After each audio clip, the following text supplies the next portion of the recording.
উত্তর অঞ্চলে শুরু হলো বোরো ধান কাটা। দাম কম থাকায় কৃষকদের মনে হতাশা। উত্তরের জনপদ জুড়ে শুরু হয়েছে বোরো ধান কাটার মৌসুম। মাঠ জুড়ে এখন সোনালী ধানের সমারোহ। কৃষকদের ব্যস্ততা বেড়ে গেছে কয়েক গুণ।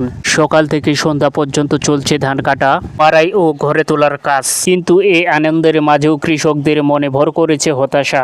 ধানের ফলন ভালো হলেও বাজারে ধানের দাম তুলনামূলক কম। উৎপাদন খরচ বেড়ে যাওয়ায় অনেক কৃষক আশানুরূপ লাভের মুক্তি পাচ্ছেন না। কৃষকরা বলছেন এবার ধানের ফলন ভালো হয়েছে, কিন্তু সার, কীটনাশক, শ্রমিক খরচ সবকিছুতেই অনেক বেশি ছিল।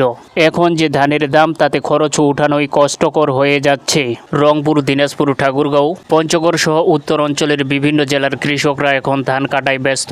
কৃষি নির্ভর এই অঞ্চলের হাজার হাজার পরিবার বোরো ধানের উপর নির্ভরশীল।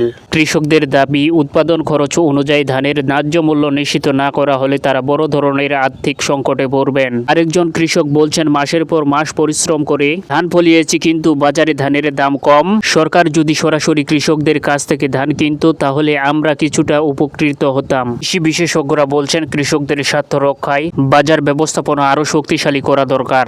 পাশাপাশি সরকারি ক্রয় কার্যক্রম বাড়ানো হলে কৃষকরা ন্যায্য দাম পেতে পারেন। এদিকে ধান কাটার মৌসুমকে কেন্দ্র করে শ্রমিক সংকটও দেখা দিয়েছে অনেক এলাকায়। ফলে অতিরিক্ত মজুরি দিয়ে শ্রমিক নিয়োগ করতে হচ্ছে কৃষকদের। সোনালী ফসলে ভরে উঠেছে উত্তর অঞ্চলের মাঠ। প্রকৃতির আশীর্বাদে ভালো ফলন পেলেও ন্যায্য মূল্যের অভাবে সেই আনন্দ ম্লান হয়ে যাচ্ছে কৃষকদের কাছে। কৃষকদের আশা, দ্রুত বাজার স্থিতিশীল হবে এবং তাদের কষ্টের ফসলের ন্যায্য মূল্য নিশ্চিত করা হবে। তাহলেই কৃষকদের মুখে ফিরবে হাসি, বৃদ্ধ হবে দেশের কৃষি অর্থনীতি। কৃষক বাঁচলে বাঁচবে দেশ। তাই কৃষকের ন্যায্য অধিকার নিশ্চিত করাই হোক আমাদের সবার অঙ্গীকার। ধন্যবাদ। তুলি এগ্রো সব সময় মাটি ও মানুষের কথা তুলে ধরে বহু সময় কৃষকদের পাশে থেকে সুখ ও দুঃখের কথা বলে। যদি তুলি এগ্রোর ভিডিওগুলো ভালো লাগে তাহলে চ্যানেলটি সাবস্ক্রাইব করুন অথবা পেজটি ফলো দিন এবং লাইক দিন, কমেন্ট করুন, শেয়ার দিয়ে কৃষকের কষ্টের কথাগুলি সবাইকে দেখার সুযোগ করে দিন। আবার দেখা হবে।